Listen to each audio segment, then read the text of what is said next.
Oke, kita akan mulai dari pertama.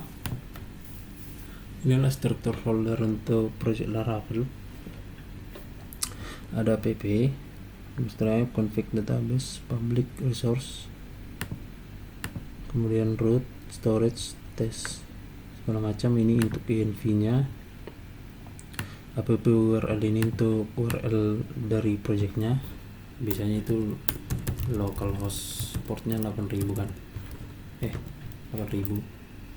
Cuman karena aku pakai Valet biar nggak perlu PHP Artisan Serve, ya aku pakai Valet. Dia hasilnya seperti ini dari Valetnya.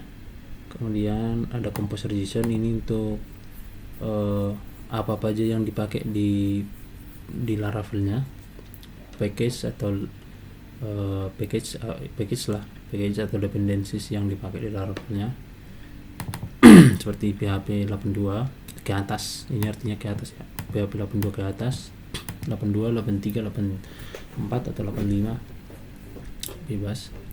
Kemudian inertia itu yang menghubungkan antara backend Laravelnya dengan frontendnya, yaitu ke frontend monolithnya. Ini untuk monolith antara Vue.js dengan Laravelnya. Kemudian framework Laravelnya itu versi 12 ke atas. Sanctum itu untuk bukan permission, yang buat role segala macam lah. Ya itu yang membuat role. Kemudian Tinker itu untuk bisa mengakses PHP lewat terminal kayak gini, PHP Artisan Tinker. Nah ini bisa akses database ini, misalnya user as user sama dengan user where name itu developer first.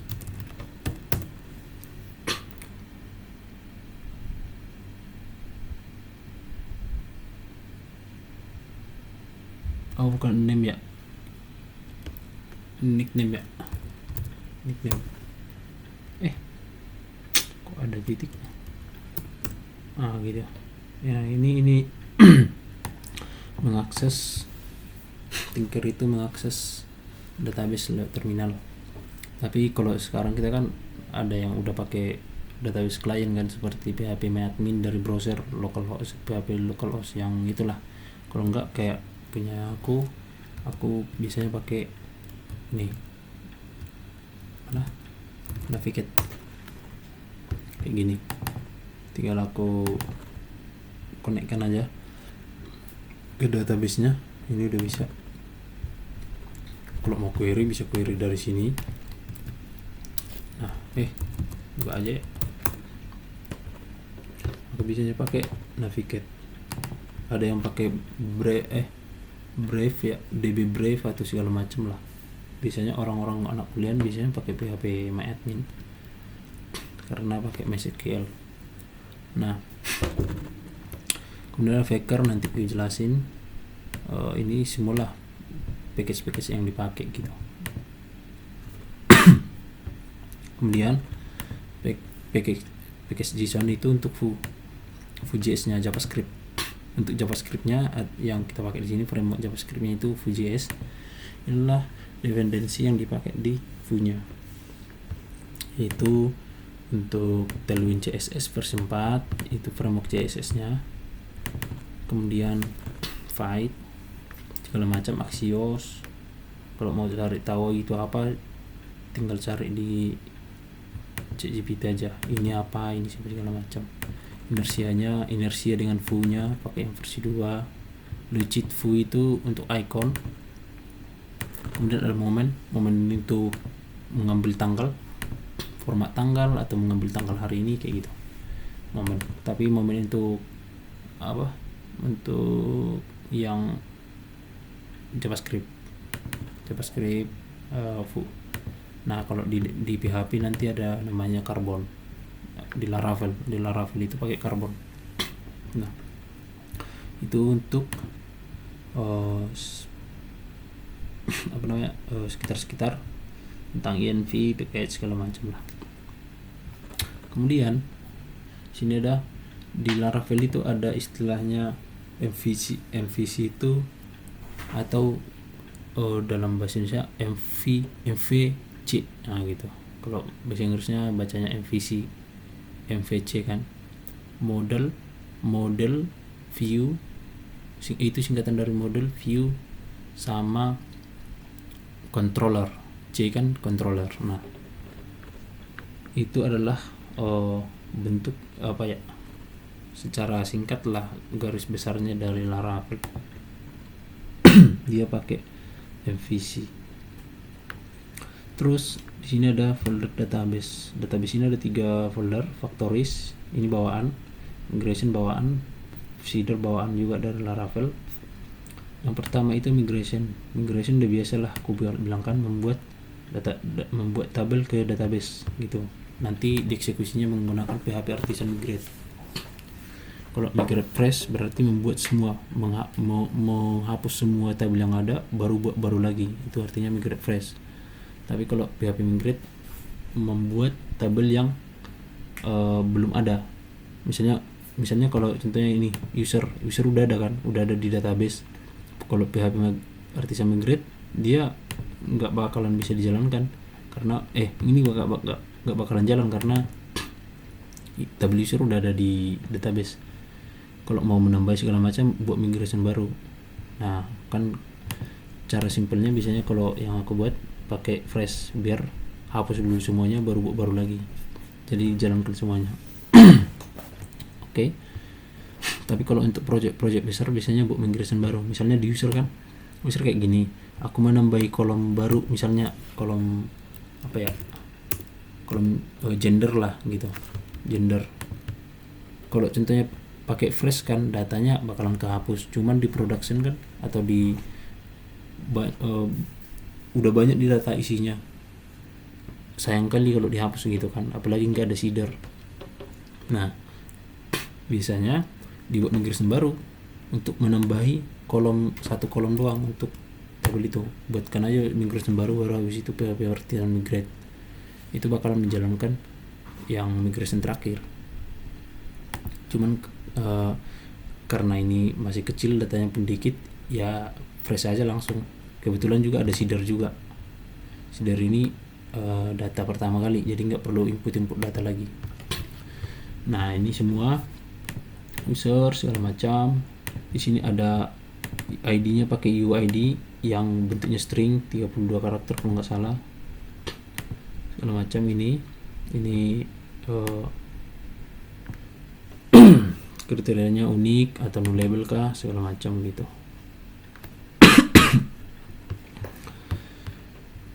Kalau dibaca-baca nanti kalian paham harusnya.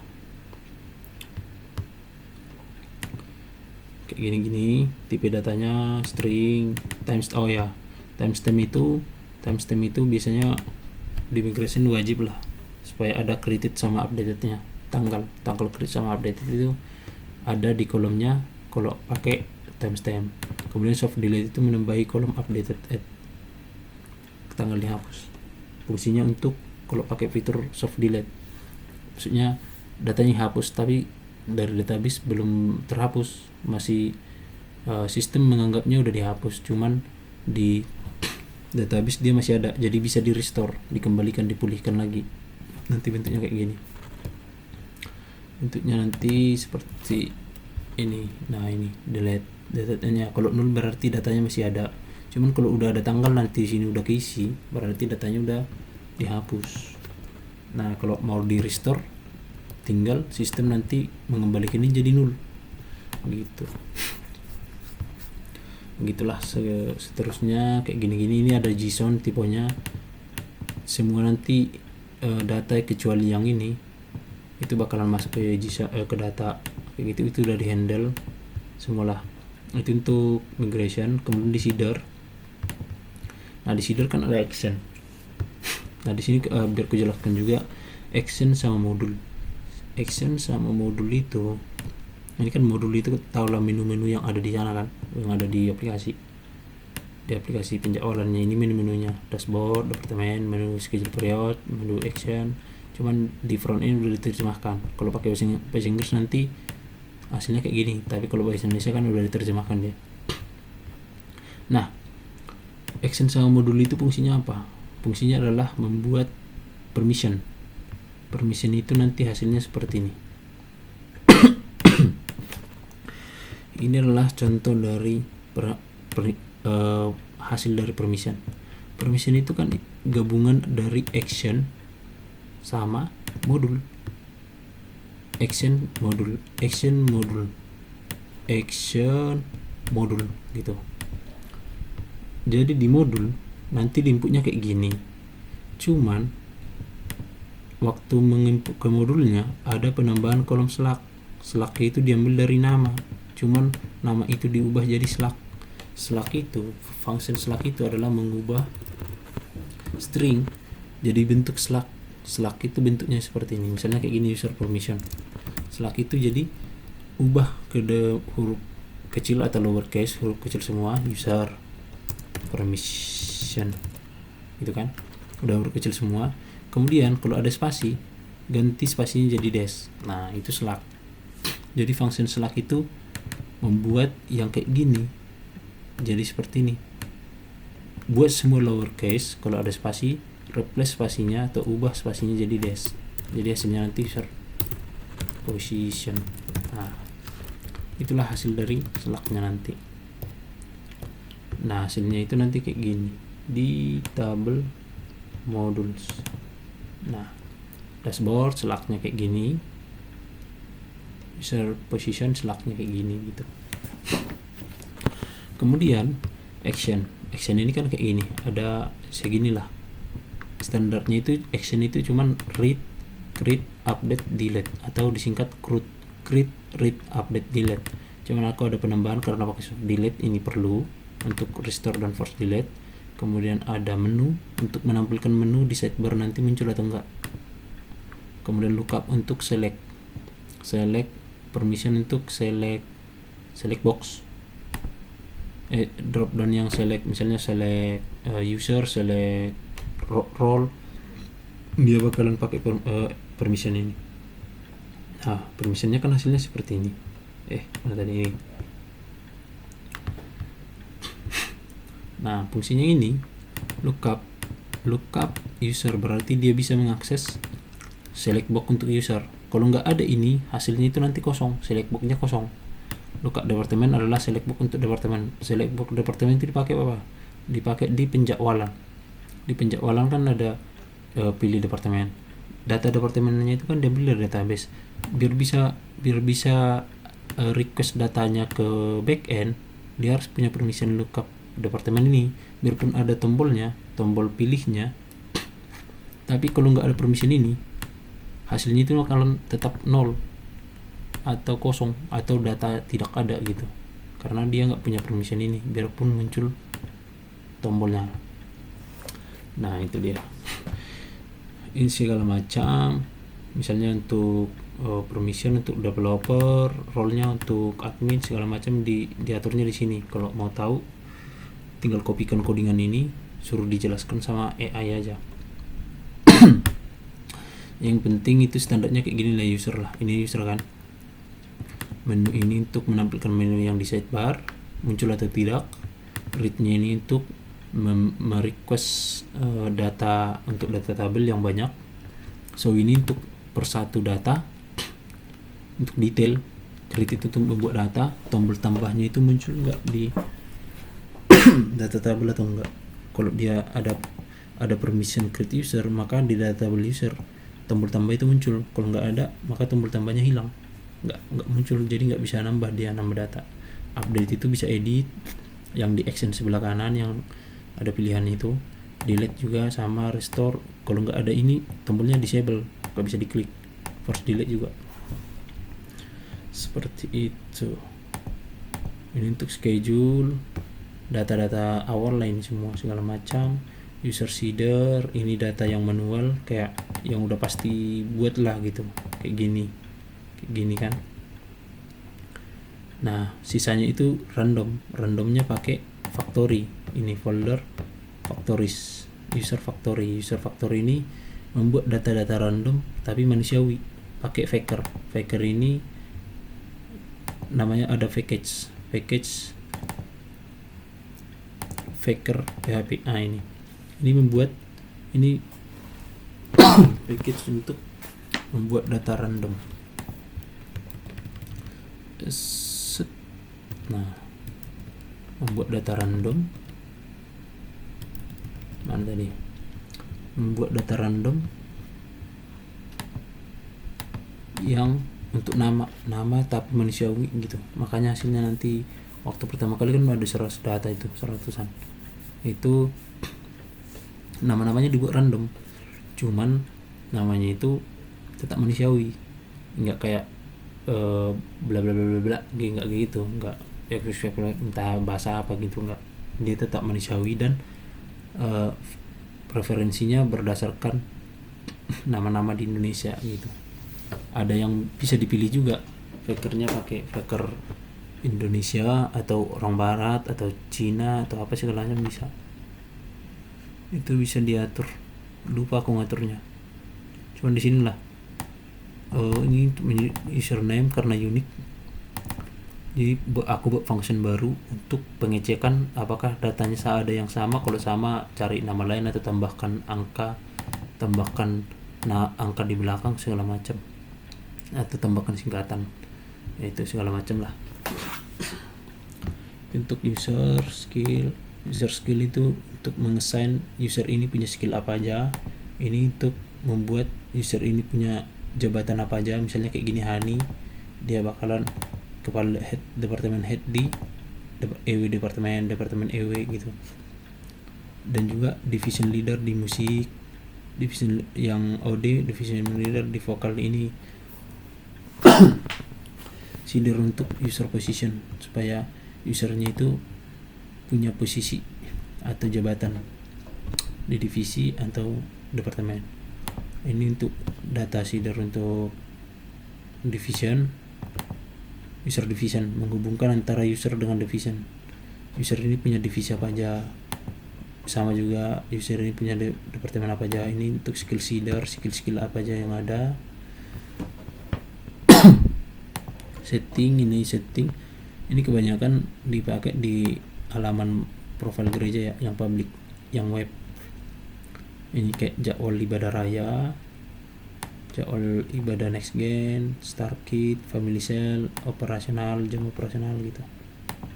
Nah, sistem service requirement ini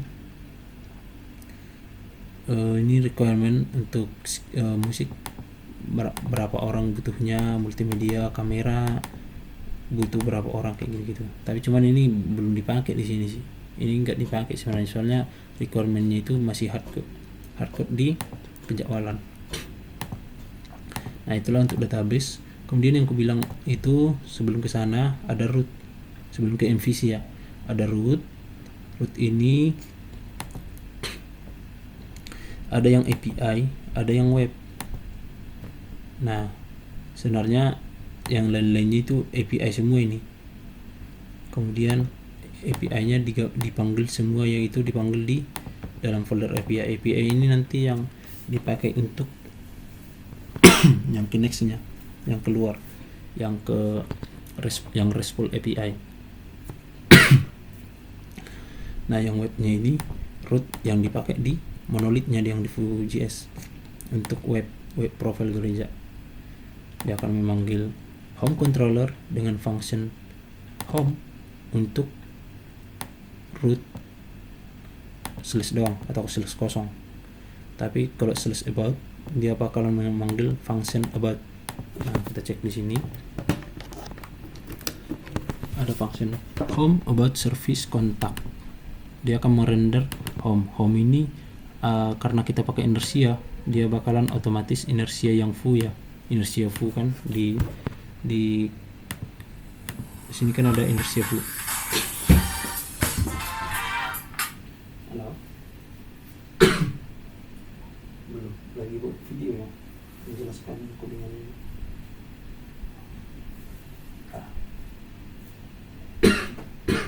Oke.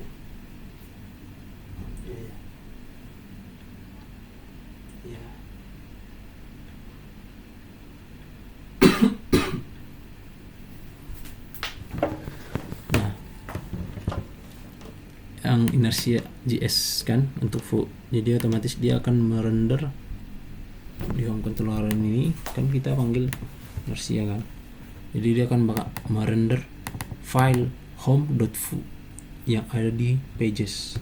Nah yang aku bilang tadi ada MVC lah, nantilah kita bahas itu. Kemudian rootnya ini misalnya action, di root ini menghubungkan antara endpoint yang dikirim atau yang di request oleh front end, endpointnya itu akan dikirim. Ini root ini kayak jalur front end supaya bisa mengakses back end gitu. Dia kan kalau contohnya front end merequest root kayak gini, ini kan grup kan ada prefixnya, hasilnya ini nanti seperti ini. Hasil rootnya ini slash action slash, kalau contohnya action kan, action dari sini baru masuk ke dalam grupnya, slash doang berarti hasilnya nanti akan request yang ini. Tapi kalau masuk ke sini dia bakalan ada sini hasilnya kayak gini nanti, atau kalau yang masuk ke sini dia bakalan ada detail kayak gitu. Cuman action ini adalah ID. Nah kalau contohnya kita cek di sini PHP artisan root list, ini untuk mencek root apa aja yang udah terdaftar gitu kan. Hasilnya seperti nanti API, ada API nya karena kita ada di file API, nanti hasilnya seperti ini. API action inilah yang tadi get, metodenya get API /action, baru ini ID dari actionnya gitu. Nah gitu dia, get /action. Kalau contohnya requestnya itu dia akan masuk controller ini gitu. Tapi itu akan dijaga oleh middleware. Dia cuman bisa akses user itu cuman bisa akses root ini, atau root itu akan diproses jika dia punya permission ini. Inilah yang dihandle oleh Spati. Spati. Nah, Laravel permission. Cara pakainya kayak gini, can baru permissionnya. Permissionnya ini yang dihasilkan dari permission tadi, mana seeder. Nah ini sebenarnya permissionnya di render di sini. Dia kan permission itu kan hasil dari action dan modul yang gue jelaskan tadi. Hasil dari action dan modul, permissionnya lah menjadi seperti ini. Ini action name modul Slack, makanya jadi action name modul Slack tadi udah aku jelaskan kan. Slack itu adalah dari string jadi lowercase, kemudian spasinya jadi dash gitu, hasilnya makanya kayak gini. Force delete, ini actionnya dash, kemudian nama modulnya. Disinilah permissionnya dibuat semua, tapi ada permission 3 di sini karena enggak semua modul punya action open.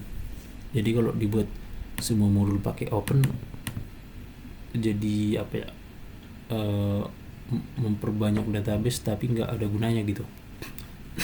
Jadi aku buat manual untuk open, generate schedule statement sama publish. Ini actionnya ini modulnya. Modulnya tetap harus dibuat di sini.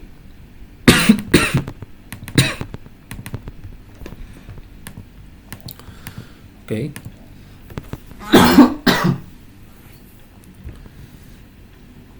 Nah, tadi udah sampai mana ya? Nah, ini dia.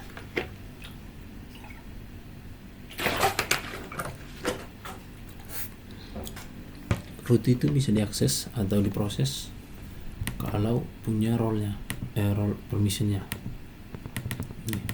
Oke. Kemudian root udah paham lah ya semua ini, cek aja ada grupnya, jadi penamaannya ke sini baru lanjut ke sini. Kalau kayak apa tadi ya,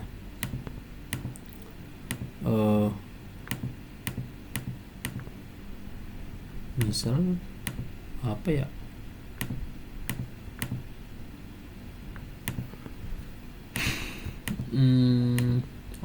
lookup itu untuk akses controller, role segala macam. Nantilah aku jelaskan. Kemudian ada namanya MVC. MVC itu model view controller. Kita ke model dulu. Model itu adalah sebuah konsep yang digunakan untuk menghubungkan antara Laravel frameworknya ke database. Jadi kita nggak perlu apa ya, select all from tabel ini segala macam kayak gitu yang pakai query, itu nggak perlu lagi karena model udah handle semua dan relasinya pun dibuat di sini. Misalnya action available ini adalah kolom yang bisa diisi. Kemudian rules ini adalah rules untuk misalnya kalau store, create data atau update data. Nanti kan kalau contohnya create action namanya kosong, muncul error bahwa namanya harus diisi gitu. Nah, handle-nya di rules kayak gini. Name itu harus require, tipenya harus string, maksimalnya 255 karakter, dan unique. Unique-nya berdasarkan action name. Ignore atau abaikan jika itu adalah dirinya sendiri. Ignore ID jika ID yang masuk ke rules ini adalah ID dari dirinya, ada ID-nya, berarti itu adalah dirinya sendiri, maka abaikan rules unik ini. Biasanya kan itu terjadi ketika mau update. Aku update untuk ID ini, update action ini datanya, namanya kan dikasih juga, misalnya user Agus gitu. Misalnya user kayak gini, username-nya Agus. Dia required, cuman pas mau update dia kan ngasih update padahal unik, nama yang masuk itu pas update Agus. Nah, dicek di database Agus itu ternyata udah ada, error dong. Nah, caranya adalah ketika Agus itu adalah ketika ada ID yang dikasih, ini kan kalau kosong dia berarti create, kalau update dia berarti ada datanya, kalau itu ada datanya berarti gunakan sometimes itu artinya bisa required bisa enggak gitu. Sometimes itu digunakan untuk menghandle ini. Sometimes kadang-kadang required, kadang-kadang gitu ada wajib, atau kadang-kadang wajib kadang-kadang enggak gitu. Itu sometimes itu kayak istilah yang digunakan untuk menghandle ignore. Tapi kalau ID-nya enggak ada maka harus required. Misalnya membuat data baru, name-nya required, otomatis kena unique. Tapi kalau ada datanya atau lagi update jadi sometimes. Kemudian unique-nya ini diabaikan untuk ID itu gitu loh. Karena ID-nya ada maka unique-nya diabaikan, rule ini diabaikan, di-ignore. Nah, kayak gitu. Jadi mana tadi dia? Jadi modul itu ada, ini untuk relasi nanti ada banyak. Kalau contohnya tergantung tabelnya. Belongs to itu belongs to many itu kalau nggak salah many to many ya. Iya, ini many to many. Jadi cari-cari aja nanti ada belongs to many, belongs to, baru has one, has many. Kalau yang belongs to many itu many to many, kalau has many itu one to many, kalau has one itu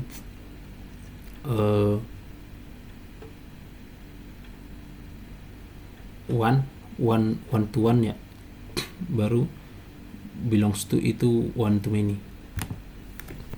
One to many to one ya. Ya, many to one. Many to one. Enggak tahu lah, pokoknya cari aja, nanti ada beberapa itu belongs to many, belongs to, has one, has to many gitu. Kemudian message, ada message ini adalah menghandle respon yang dikembalikan ke user ketika kena rules. Jadi untuk name required, pesannya yang kembali ke user nanti kayak gini, action name is required. Kalau kena di unique, yang unik ini, maka pesannya akan kembali yang ini gitu deh.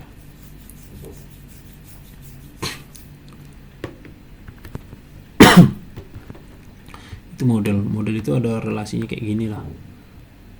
Users itu belongs to many, jadi satu departemen punya banyak users gitu. Kalau has many ini many to many, jadi kalau belongs to many itu many to many artinya satu departemen bisa punya banyak user, tapi sebaliknya juga bisa. Jadi banyak departemen bisa punya banyak user, satu departemen bisa banyak user, dan satu user bisa punya banyak satu departemen gitu. Itu belongs to many. Tapi kalau has many cuman one to many, satu departemen cuman bisa punya banyak, satu departemen bisa punya banyak divisi, tapi satu divisi cuman bisa punya satu departemen gitu. Itu has many, one to many nih. Kalau ini many to many. Begitu juga ada rules dan message-nya untuk handle pesan-pesannya atau validasinya. Kemudian dari MVC kan modelnya kayak gini lah, menghubungkannya. Ini variable-nya.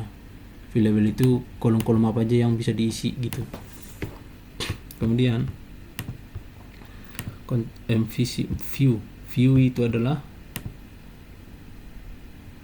tampilan di views. Nah ini kalau di monolith, di Laravel monolith kan punya front end juga. Front end-nya itu adalah ini, app.blade.php.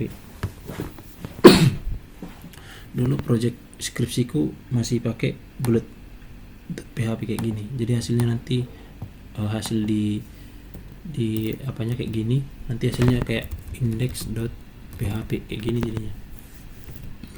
Misalnya localhost 3000 atau 8000 index.php. Nah ini kalau pakai PHP, kalau pakai views-nya pakai .php, tapi kita akan pakai Vue.js. Jadi di badinya itu ambil dari inertia yang tadi, inertia Vue.js. Nah inilah kalau yang pertama kali dijalankan npm run dev, itu yang di run ini HTML yang ini.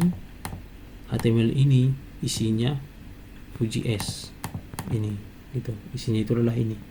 Nah yang dipanggil dari web ini untuk merender semua komponen tadi kan, komponen yang home controller ini render home itu render semua yang ada di halaman pages sesuai dengan nama filenya.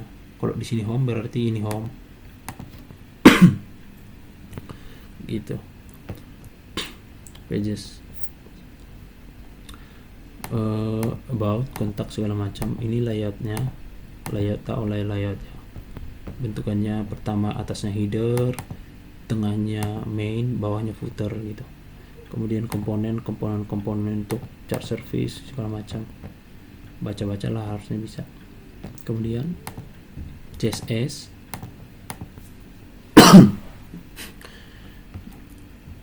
CSS-nya pakai Tailwind, cuman aku bisanya CSS-nya ada di sini. Aku nggak pakai CSS nggak pakai CSS native sih. Aku pakai Tailwind langsung dari sini.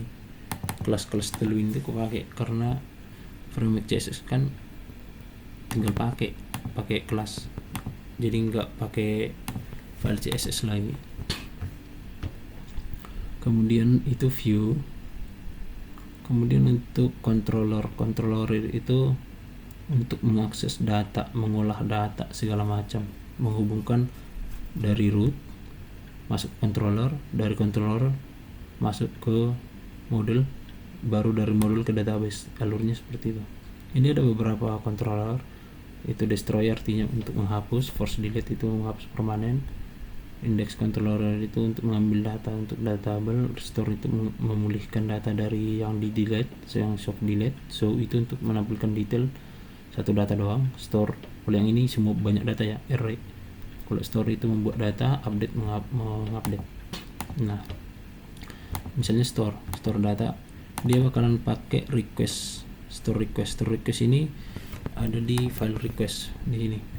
Ini kan controller itu ada controller, di app ada http controller sama request ini untuk menghandle semua request, baik yang store atau update. Index juga, tapi cuman nggak pakai, masih belum dipakai di sini, belum dipakai, dia masih pakai request yang biasa untuk respon request dari front end gitu. Pertama kita store, dia akan mengambil action untuk meng-create data. Request ini kan data dari front end. Nah, contoh requestnya kayak gini nanti, misalnya action. Nah, requestnya itu ini kan store actions. Nah, requestnya itu nanti isinya seperti ini, name. Untuk action kan cuman butuh name doang kan. Nah, name, jadi requestnya itu isinya cuma name, nanti baru validasinya requestnya kan ambil dari store request isinya apa ya, ada authorization, maksudnya authorize, dia harus login terlebih dahulu baru bisa akses ini, harus login dulu. Kemudian ada rules itu isinya action rules yang tadi ku jelaskan untuk validasi, namanya require segala macam, unique. Kemudian message-nya untuk mengembalikan message ke front end nanti itu pakai function ini, ambil dari action message ya gitu. Kalau ini validation nanti, kalau contohnya error validasinya misalnya name-nya kosong, nanti di handle di sini, kembalikan kode responnya 422, errornya apa aja isinya. Ini nanti yang ini, isi dari validator ini adalah action message yang ini. Kalau contohnya require berarti isi validatornya yang ini, kalau unique ini gitu. Isi dari errors ini. Nah, itu dia. Terus ada ini DB transaction. Sebenarnya kalau untuk satu data doang, create satu data doang ini nggak perlu sebenarnya. Ini bisa dihapus yang ini sama ini. Tapi aku jelaskan biasanya dipakai begin transaction sama DB commit sama rollback. Ini dipakai kalau misalnya store atau meng-create data yang banyak, misalnya 10 atau 100 atau bahkan 1000, mungkin 1000 data sekali jalan gitu. Nah, fungsinya buat apa? Ketika ada 10 data di-create, data pertama sampai ke 6 data ini berhasil di-create, nggak ada masalah, nggak ada error sama sekali. Terus data ke-7 ada error, otomatis kalau error dia masuk ke sini, datanya di rollback itu artinya dikembalikan lagi, kemudian ditarik lagi semua. Kan udah dijalankan nih begin transaction, udah dijalankan create 1, create 2 segala macam, create 3 sampai create 6, create ke-7 gagal masuk ke sini. Semua data yang sebelumnya yang udah sempat di-create itu dihapus semua, dikembalikan lagi ke keadaan seperti sebelum di-create gitu, ke awal. Karena ada satu data yang error. Nah, soalnya kalau contohnya ada 7 data di-create, 6 data di-create, data ke-7 gagal dan nggak di rollback, pas mau ke front end itu tetap dikembalikan sebagai error. Nah, pas mau create ulang udah duplikat. Biasanya ini dipakai untuk misalnya import data dari Excel gitu kan, dari Excel ke sistem diimport datanya. Di Excel itu ada 200 data yang mau diimport ke database gitu. Tahu-tahu di data ke 100 itu gagal error. Nah itu bakalan di rollback semua data yang 99 yang udah sempat di create itu. Baru pas mau adalah error, misalnya formatnya nggak pas, namanya salah ketik, ada kayak gitu-gitulah. Akhirnya diperbaiki, baru diimport ulang biar nggak duplikat datanya. Dia harus di rollback dulu gitu. Habis itu kalau contohnya datanya udah berhasil, baru di commit. Commit itu adalah menyetor data yang udah di-create tadi ke database. Ini kan misalnya ini isinya udah banyak lalu data di sini. Baru habis itu store lah itu ke database, dan itulah finalnya bahwa datanya itu udah benar-benar database. Kalau belum di commit, datanya belum benar-benar masuk ke database, masih ditampung di sini DDB transaction ini gitu. Tapi ini karena cuma satu data, harusnya nggak perlu bikin transaction. Ini hapus saja ini sama ini, karena cuma satu data. Kalau gagal dia otomatis yang gagal itu cuma satu data ini doang, ya udah gitu, nggak jadi dibuat. Nah kemudian update sama. Nah di sini kan ada action, dia nggak perlu select lagi. Ini pun sama, ini nggak perlu ini. Nah kalau di root ini dia kan ngasih kayak gini ID kan. Ini namanya root binding. Root binding itu adalah kalau di rootnya udah ada ID, terus di controllernya ada pakai model, otomatis ID yang di root itu akan jadi data action sesuai ID-nya.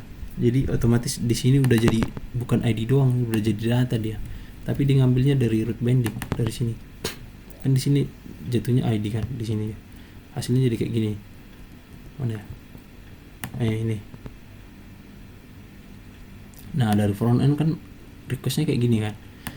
ID ini bakalan jadi data ketika nyampe sampai sini, itu udah dihandle Laravelnya sendiri. Makanya kita nggak perlu lagi query. Misalnya kalau query kan biasanya kayak gini. Query misalnya ya, select all from, nama tabelnya actions. Nah action kayak gini lah, ambil semua kolom dari tabel action kayak gitu. Itu query, nggak perlu lagi di get atau action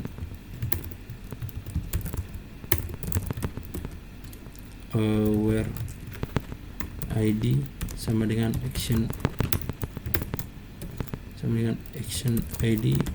Itu nggak perlu kayak gitu lagi, karena root binding itu udah otomatis memberikan data sesuai ID yang diminta gitu. Isinya action ini udah otomatis action karena ada model di sini, model action yang udah handle. Nah itulah fungsinya. Tapi kadang ada orang yang buat requestnya ini bukan model dari datanya, tapi dibuatnya string gitu. Nah kalau kayak gini, ini bukan root binding, ini adalah ID yang dari sini.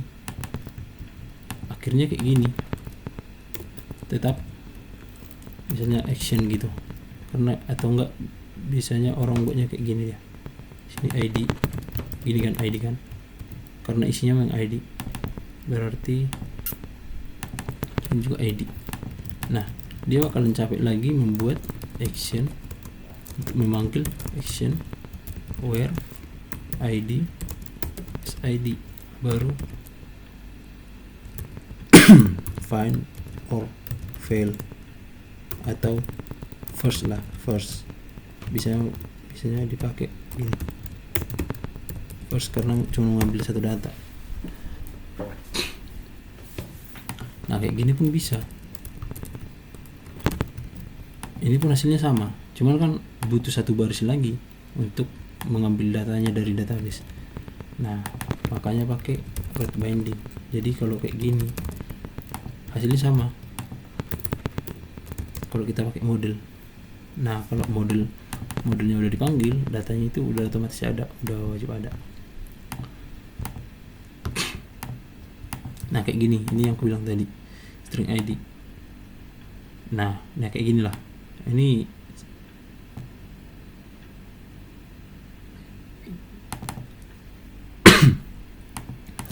ini tetap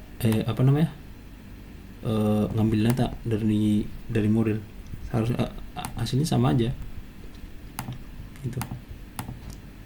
Ini pakai row binding, datanya udah langsung ada, udah tinggal eksekusi mau diapain gitu. Itulah untuk controller. Untuk store, pokoknya ini modelnya udah requestnya itu adalah request yang ini. Kalau store misalnya store isi requestnya itu kayak gini, kemudian create datanya, baru validasi itu berdasarkan store request. Kan dia pakai request yang ini, otomatis request ini resource-nya dari store request. Store request itu ada rules-nya itu ada di dalam action rules. Nah di sini dia. Kenapa harus pakai kayak gitu? Biar rules-nya itu nggak ketik doang, sebenarnya bisa aja kayak gini. Nah kayak gini bisa aja, cuman kan harus ku ketik ulang lagi rules yang sama di update gitu. Nah kan jadinya mengulang codingan yang sama.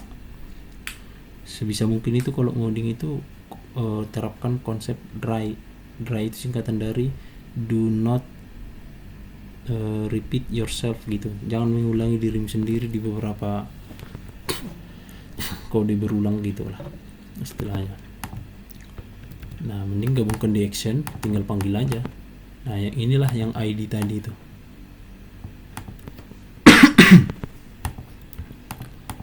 Itu dia kan, kalau kayak ini lebih ringkas gitu.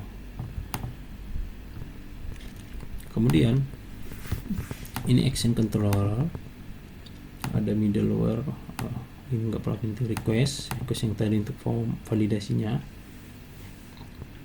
model udah.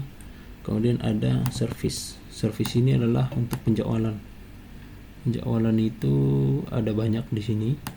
Yang paling utama di situ adalah mulai dari schedule period, ada mulai dari open controller itu diambil dari action schedule assignment schedule period. Di sini ada namanya open, endpointnya schedule period /id /open, masuk ke open controller. Nah di sini pertama kali jika statusnya bukan draft, maka kembalikan responnya ini validasi error. 422 itu validasi error karena hanya status draft yang bisa di open.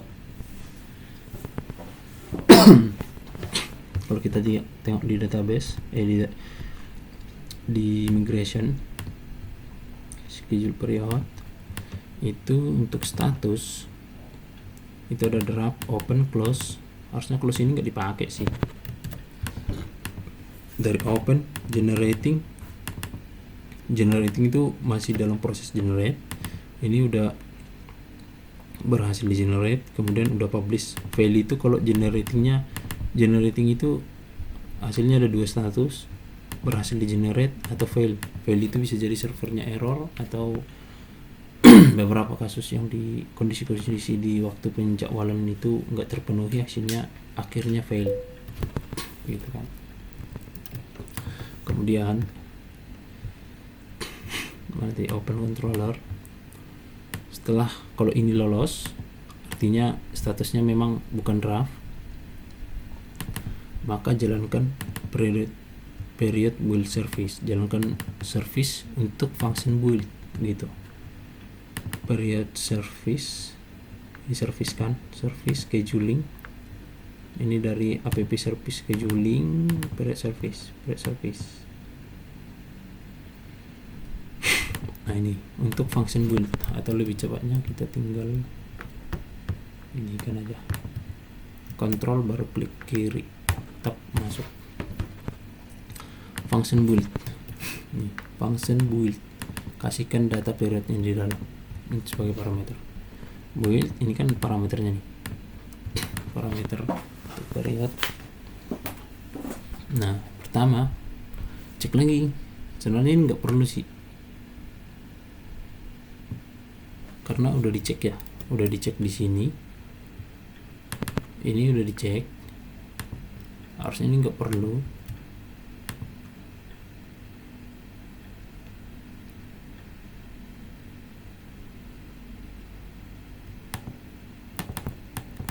Harusnya gini sih. Oh iya, oh beda.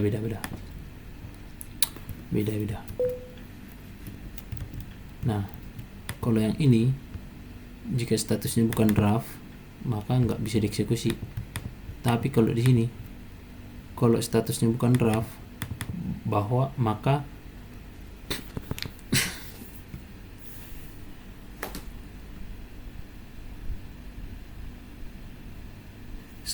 schedule period itu udah di open ya.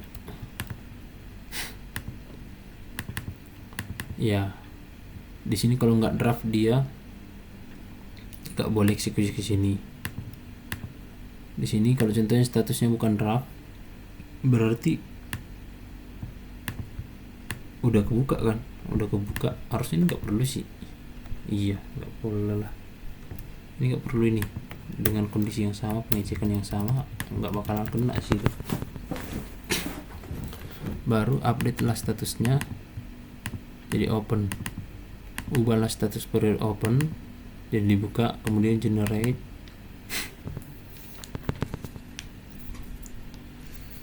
session, generate requirement, generate user status. Generate session ini membuat session, di sini masih statis. Jadi kalau contohnya tiba-tiba jadwalnya sesi jadwalnya berubah, ya tinggal ubah dari sini. Karena masih statis kan, belum dari front end dikirim datanya. Ini masih statis.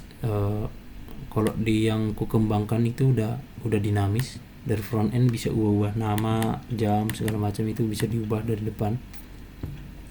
Tapi kalau yang ini sessionnya masih statis, jadi tinggal ini didefinisikan 3 sesi, baru habis itu di mapping berdasarkan karbon ini yang aku bilang tadi.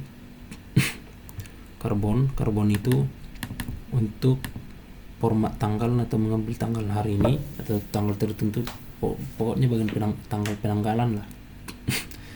Create ini buat karbon, create untuk tahun 2000 sekian, bulan sekian, ambil datanya.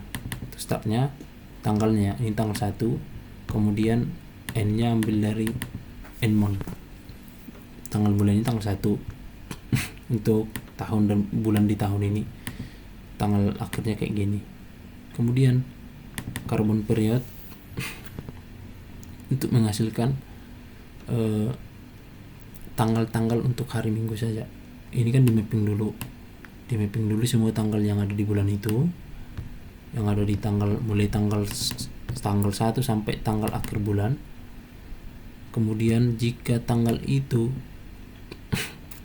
tidak sama dengan Sunday, maka skip atau continue, lanjutkanlah gitu, nggak dilanjutkan ke sini, ulangi lagi. Kan for each kan perulangan kan, perulang pertama itu bukan hari Minggu, Sunday atau hari Minggu, maka skip, lanjut ke perulangan kedua sampai gitu, sampai dapat hari Minggu. Kalau dapat hari Minggu baru masuk ke sini. Untuk minggu itu ulangi session template atau sesinya, kan sama, sesinya sama semua kan tiap minggu. Misalnya minggu pertama lah dapat dari sini tanggalnya, minggu pertama ulangi session itu, kemudian create service session untuk sesi pertama. Kan session template diulangi, berarti sesi pertama ini dia, ini masukkan namanya iber12, time-nya yang ini, kemudian period ID-nya dari period ID yang dikirim dari depan tadi dari controller. Service date-nya itu ngambil dari date yang ini, hasil dari carbon period yang itu tadi. Jika dicek itu adalah hari Minggu, berarti tanggalnya tanggal hari Minggu kan. Buat ke string, week-nya itu pertama kali itu weeknya 1, berarti kalau minggu pertama 1, isinya 1. Kemudian session numbernya, kalau pertama dia ini indeks dari perulangan, berarti ini indeksnya indeks ke-0, indeks ke-1, indeks ke-2. Berarti kalau lagi di sini otomatis indeksnya 0 tambah 1, jadi session ke-1. Start time itu ngambil dari sini startnya, end time itu ngambil dari end time yang ini. Itu untuk pertama, sesi pertama. Baru masuk lagi di for each kan, masih sesi pertama ini kan, baru masuk for each. Sesi kedua berarti masuk ke sini juga sama juga, time, name, kemudian period ID-nya dari atas, tanggalnya itu masih di minggu yang sama, jadi tanggalnya sama, minggunya juga sama. Indeksnya yang berubah, indeksnya kan tadi indeks pertama, yang ini indeks ke-0, ini jadi indeks ke-1, berarti 1 tambah 1 jadi 2. Hasilnya adalah ini sesi number yang kedua gitu. Ini juga kayak gitu juga sampai ketiga. Kalau udah habis itu, udah habis kan, udah di for each nya habis yang sampai indeks ketiga, dia bakalan lanjut ke bawah, weeknya ditambahi, weeknya ini tadi 1 jadi plus jadi 2 gitu kan. Baru masuk ke for each yang ini, diulangi lagi, dicari lagi yang tanggalnya hari Minggu, dapatlah minggu kedua, diulangi sesinya lagi. Habis sesinya yang ketiga di minggu kedua, lanjut lagi ke weeknya ditambahi lagi jadi ketiga gitu. Masuk lagi, dicari lagi tanggalnya yang hari Minggu, kayak gitu dia, berulang lah terus sampai habis minggu dalam bulan itu. Setelah itu sessionnya ini mengenerate requirementnya itu ambil semua skill dulu, skill ambil semua, baru sessions yang dikirim dari hasil generate session tadi. Ini kan hasilnya kan, karena ini 1 minggu kan 3 sesi, diulangi di sini 3 kali untuk 1 minggu pertama, baru minggu kedua 3 kali lagi, berarti 3. Kalau 1 minggu itu ada 4 minggu, 1 bulan itu ada 4 minggu, berarti sesinya adalah 3 kali 4 adalah 12 minggu. Berarti hasilnya nanti session ini adalah array yang isinya 12 data gitu. Berarti for each ini akan berulang sebanyak 12 kali. Nah, dapatlah sesi pertama, baru masuklah, diulangi lagi skillnya kan ada berapa itu, 13 kalau nggak salah. Diulangilah skill itu, tiap skillnya di for each diulangi. Misalnya skill WL, buatkanlah service requirement. Untuk service session dari session pertama kan, session pertama itu artinya sesi 1 untuk minggu pertama gitu. Berarti ini session ID-nya masukkan, skillnya tadi WL di sini kan, skill WL masukkan ID-nya, baru ID ini update or create. Kalau contohnya ada update, kalau contohnya ada update yang ini. Tapi kalau contohnya nggak ada, create semua gitu. Ini artinya update or create. Kalau contohnya update, cuman update yang ini doang. Tapi kalau create semua, karena sebenarnya tanpa update or create pun sebenarnya bisa, cuman lebih aman aja. Biar kalau contohnya ada yang kan ID-nya ini kan skill ID-nya kalau nggak salah unik atau apalah gitu, ada validasinya. Jadi kalau jumpa dia ternyata udah ada ini, ya update kan yang udah ada doang. Tapi kalau nggak ada, jadi create jadinya buat yang baru. Nah, pertama kan ini untuk sesi pertama di minggu pertama, baru masuk skillnya diulangi, WL masukkan, divisionnya skill ID-nya WL, divisionnya vokal, ID-nya ini untuk membuat format UID. Kalau format ID kan dia auto increment, jadi otomatis nambah satu gitu kan, auto increment. Tapi kalau UID dia harus buatnya str kayak gini, string UID. Baru habis itu recommend quantity, dia ngambil dari default quantity. Sebenarnya ngambil dari sini juga bisa sih, mana ya? Service requirement ya, iya tapi cuman itu belum bisa dipakai di sini. Nah, quantity-nya ngambil dari sini, ada functionnya.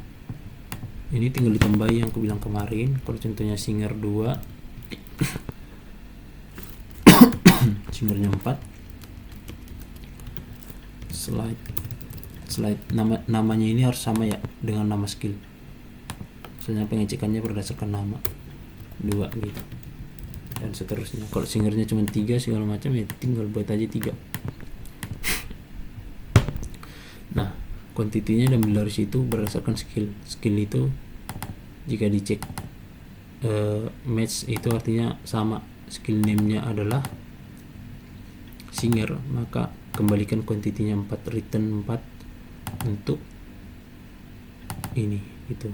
Jadi sini nanti kalau contohnya skillnya lagi singer berarti quantity-nya 4. Habis itu kayak gitulah berulang terus sampai siap semua, baru generate user status. Generate user status itu adalah membuat tabel atau membuat data untuk status apakah usernya submit atau enggak. Jadi nanti di sini akan dibuat semua user yang ada dengan hash submitnya 0, false semua. Nah, fungsinya ketika user udah submit nanti ini diupdate jadi true.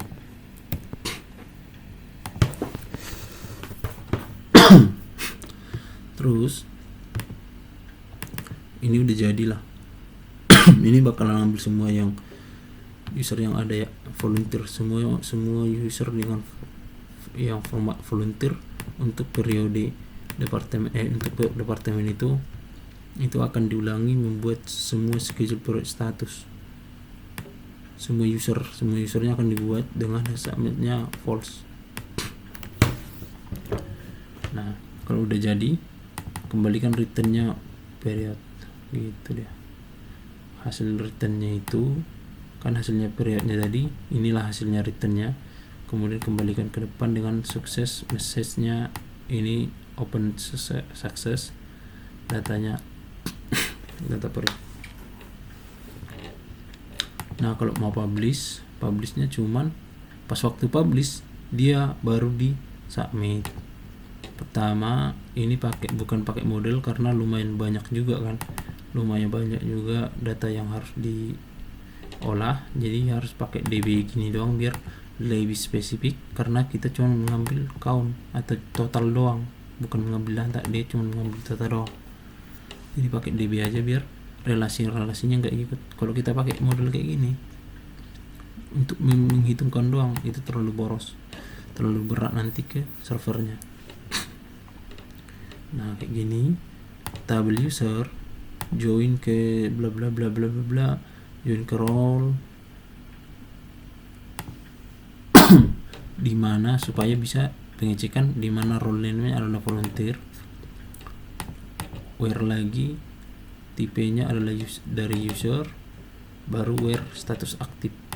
Inilah total volunteer. Ini ngambil total volunteer, misalnya volunteernya totalnya 107 gitu, maka hasilnya inilah 107.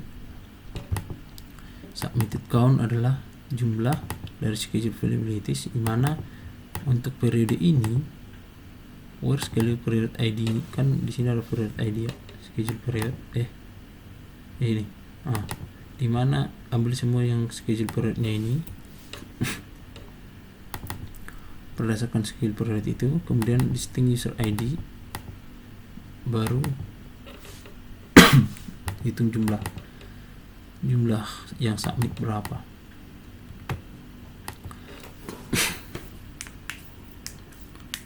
Kalau not submit dia total volunteer dikurang submitted. Schedule availabilities ya, harusnya bukan dari schedule availabilities ini, harusnya diambil dari schedule period status yang ini. Salah ini. Dia harus ngambil dari sini dia, total yang submitnya true. Submitnya true itu adalah total submit, kalau yang submitnya yang false totalnya, harusnya gitu sih. Kemudian apa lagi, untuk schedule assessment itu untuk generate controller. Ini generation, sama cek dulu apakah statusnya udah generating. Kalau generating, kembalikan 409 bahwa schedule ini lagi proses gitu. Baru total update dulu. Pas waktu generate dia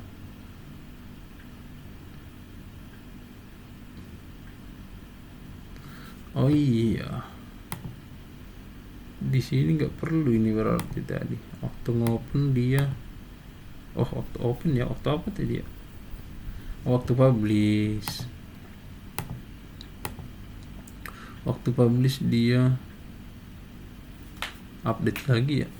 Harusnya ini nggak perlu diupdate lagi ini. Waktu generate doang, waktu generate dia hitung user. Ini pun salah ini. Harusnya nggak kayak gini, salah ini, salah ini. Di sini nggak perlu waktu generate aja. Kok double ya? Apa aku belum pull yang terbaru ya? Terbaru apa?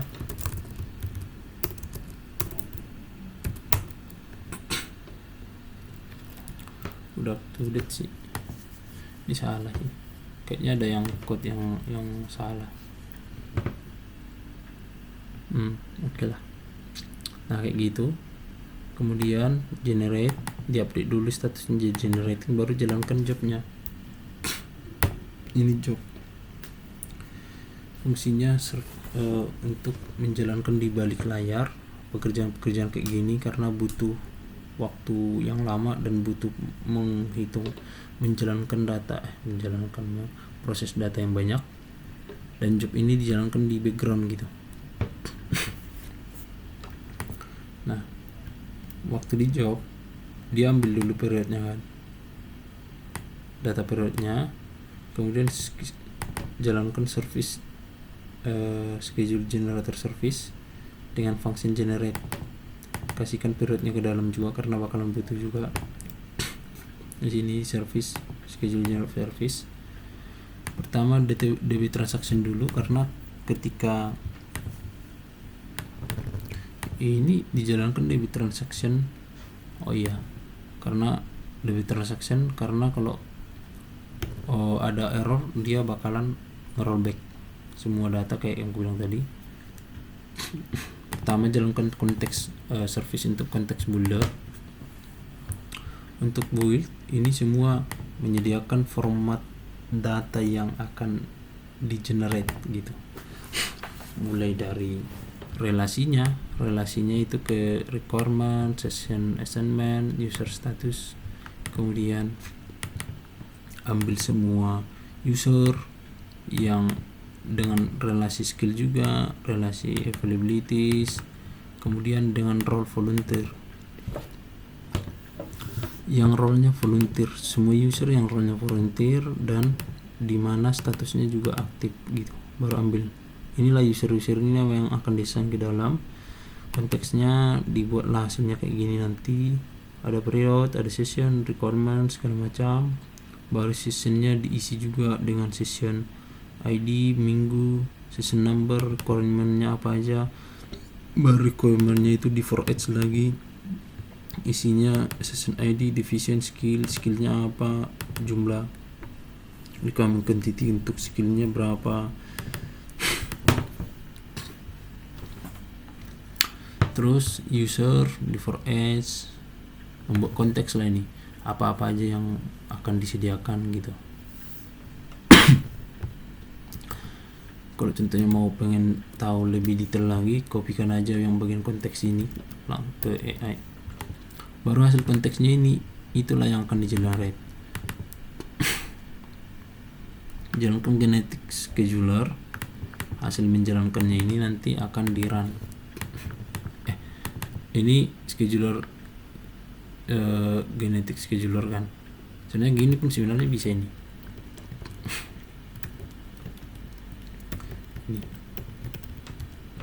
Kayak gini pun sama aja gitu sebenarnya, kayak gini.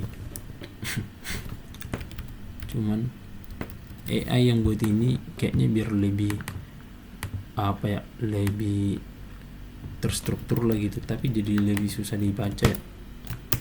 Kayaknya lebih enak membaca kayak gini ya. Jalankan genetic scheduler run dengan function run-nya. Run itu kasih hasil konteks tadi, kasihkan parameter konteks ke dalamnya, function run, genetic function run. Nah ini berarti ini jalankan. Pertama deterministic itu untuk membuat data pertama kali sebelum generate. Waktu mengenerate kan dia akan mengulangi, merombak segala macam, memvalidasi hasil jadwal. Tapi butuh satu data base-nya, data baseline-nya, data pertama kali, populasi pertama. Populasi pertama itu dibuat menggunakan deterministic scheduler. Kalau mau pengen tahu nanti cari aja di AI tentang deterministic gitu, data deterministic scheduler. Nah deterministic scheduler itu udah include tentang field requirement, kan ada proses run itu for S semua berdasarkan udah di dalamnya udah di handle normal limit, yaitu max per week, itu max service per week dia ngambilnya dari sana. Kemudian max overflow per week ini kalau kondisinya misalnya user butuh piano di sesi 1 minggu pertama, butuh piano, oke, desainlah user user A, baru sesi kedua piano yang available cuma user A lagi, oke lah. Tapi karena max per weeknya cuma 2 sesi per minggu, padahal sesi ketiga butuh piano dan yang available cuma user A lagi, dia kan udah kena 2 kali, udah kena di max per week. Tahu-taunya di sesi ketiga butuh piano tapi nggak ada juga yang available cuma user A, dia bakalan kena di sini. Jika requestnya itu isinya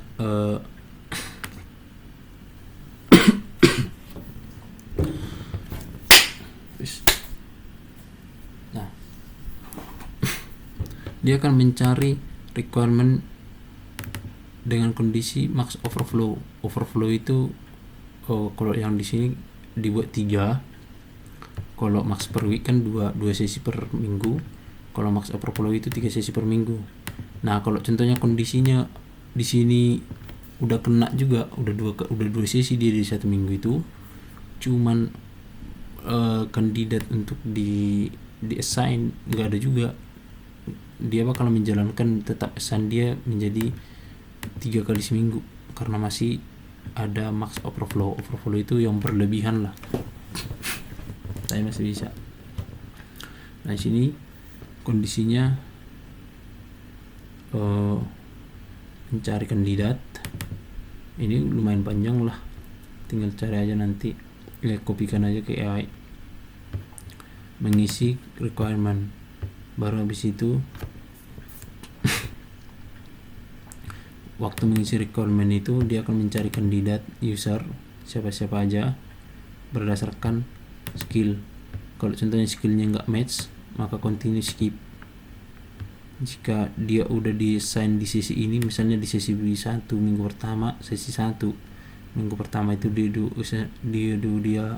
udah dijadwal, skip, langsung continue itu men-skip for edge. Kemudian weekly load lebih besar dari weekly limit. Weekly limit itu yang yang di sini. Nah ini mana dia, bukan weekly limit, itu yang max per week itu, ini nih max per week. Ini kan parameter nih, parameter 1 2 3 4.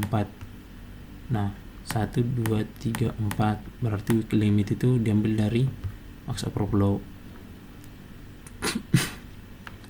Nah ketika weekly loadnya itu kan weekly limit itu kan pertama kali dua kali 2 sesi per minggu. Weekly loadnya itu udah 2 kali dia di assign di minggu itu, 2 lebih besar daripada 2 lebih besar atau sama dengan 2, maka continue. Nah, waktu weekly loadnya si user itu udah 2 kali di assign, 2 lebih besar daripada 2, maka skip. Kalau udah 2 kali dia di assign di sesi itu, maka skip langsung user itu gitu. Nah, pas dicek lagi nggak ada, pas define kandidat ternyata user itu nggak ada yang bisa gitu, maka masuk ke sini. Jadi weekly limit itu awalnya ini 2, dia bakalan dia update jadi 3, jadi akhirnya dia lolos di sini. Ini kan weekly loadnya masih 2 nih, user A. Jika 2 lebih besar sama dengan 3, artinya di sini nggak kena kan, karena 2 lebih besar dari 3 itu false kan, berarti false itu dilangkahi, jadi masuk ke sini. Jadi dia bisa di assign lagi jadi 3 sesi gitu. Yang pertama di sini, kalau nggak ketendang dia di sini, kalau ketendang dia di sini, dia bakalan masuk ke sini jika masih membutuhkan user di skill yang sama dan sesi yang sama gitu. Baru di submit availability logic. Kalau contohnya dia orangnya submit, baru dia available. Ini submit dan available. Jika dia submit dan tidak available, otomatis skip, karena dia udah submit, dihargai, dan dia bilang aku nggak bisa sesi 1 minggu sekian, dia dihargai, jadi skip, dia nggak bakalan desain di sesi tersebut. Baru furnace score segala macam itulah, baru kandidatnya, baru habis itu kandidat segala macam. Ini weekly loadnya diurutkan berdasarkan nilainya, baru kandidatnya, baru di assign ini di mana ya? Di sini. Setelah kandidatnya dapat, jika tidak ada kandidat, otomatis user ID-nya 0. Jadi kalau contohnya udah kena di sini, udah dicari 2 kali seminggu, 2 sesi per minggu nggak dapat, masuk ke sini yang 3 per minggu nggak dapat juga, otomatis user ID-nya dikembalikan 0, artinya kosong gitu. Nggak. Jadi nanti hasilnya kalau contohnya betul-betul kosong, sesi itu memang kosong, jadi ke depan di frontnya nanti memang kosong dia, jadi bisa assign manual aja sama kepala departemen atau kepala divisi. Baru assign data tadi, hasil tadi, kemudian assignmentnya masukkan user siapanya, kandidatnya tadi, hasil tadi masukkan jadi user ID-nya, kayak gitu-gitu. Ulangi terus sampai semuanya lengkap. Kalau udah file requirement-nya ini udah siap, maka kembalikan assignment tadi bentuk array. Nah, hasilnya itu, hasil deterministik itu kan data pertama kali. Ini pun juga sama, kayak gini pun sebenarnya bisa ini gini. Sama, hasilnya itu assignment itu akan dijalankan di initial population itu ini kan baseline-nya itu kan jadwal, udah jadi jadwal selama sebulan, tapi cuman satu jadwal doang. Nah, di initial population ini, data hasil base assignment ini atau populasi pertama itu akan dikembangkan jadi 50 jadwal. Pertama,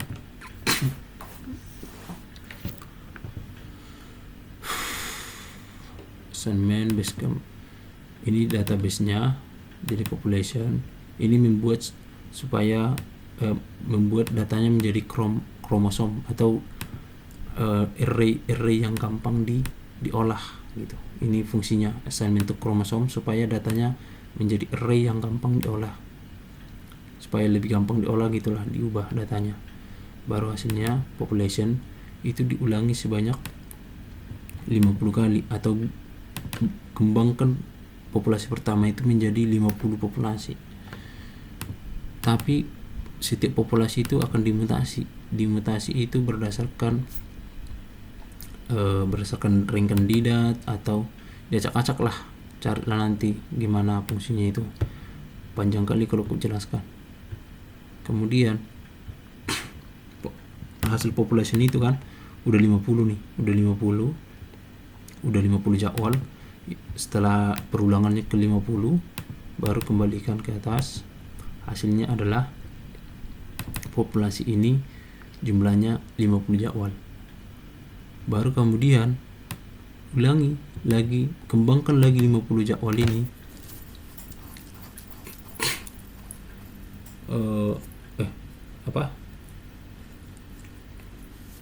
buat perulangan lagi sebanyak 50 perulangan. Tapi perulangan pertama itu mencari fitness atau kesesuaian segala macam lah, nanti fungsinya ada di bawah sini, cari tahu aja nanti. Ini mulai dari jika user ID-nya 0 kasih skor. Jadi ini pemberian skor lah, jika usernya nggak ada kasih skornya minus 100.000, baru skip. Kemudian jika skillnya nggak match langsung kasih skor 5.000 untuk user tersebut, continue.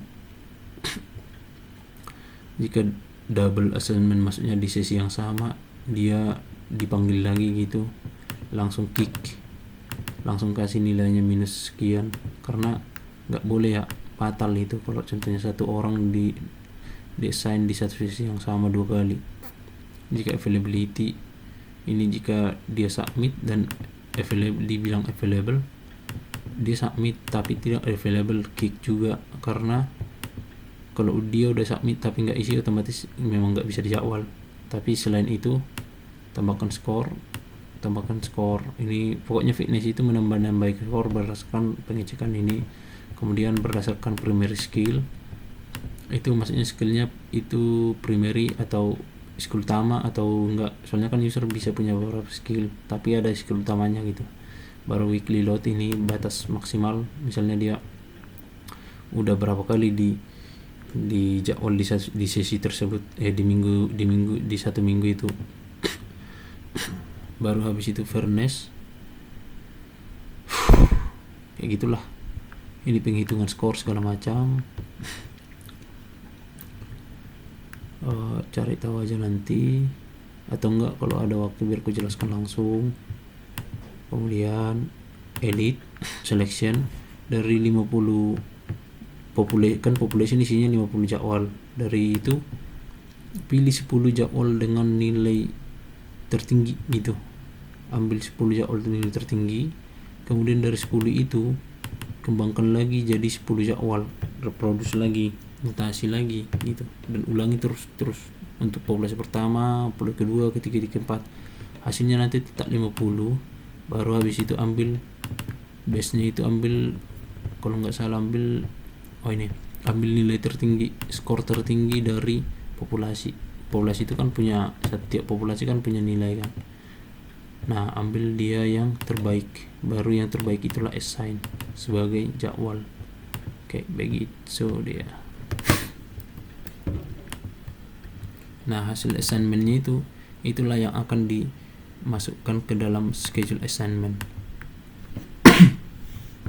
Jika udah ada schedule assignment dengan periode tersebut, hapus dulu supaya tidak ada yang duplikat atau bentrok. Hapus dulu schedule yang sempat udah desain, karena kadang kan udah di generate nih, baru diklik lagi generate gitu. Ada kemungkinan kayak gitu, biarpun di front end udah di handle, tapi ada kemungkinan bug yang mengakibatkan tombolnya bisa diklik lagi. Kalau kondisi kayak gitu, hapus dulu datanya. Baru habis itu hasil data yang di generate tadi di-assign lah itu ke dalam assignment yang ini. Jadi ngambil assignments mapping assignments, baru assignments itu kan isinya kan 50 semua data, misalnya sesi 1 WL nya siapa, sesi 1 minggu pertama pianonya siapa, kayak gitu. Ini isinya service requirement-nya, ID-nya misal piano atau apa segala macam, service session-nya apa, sesi berapa, periode berapa gitu.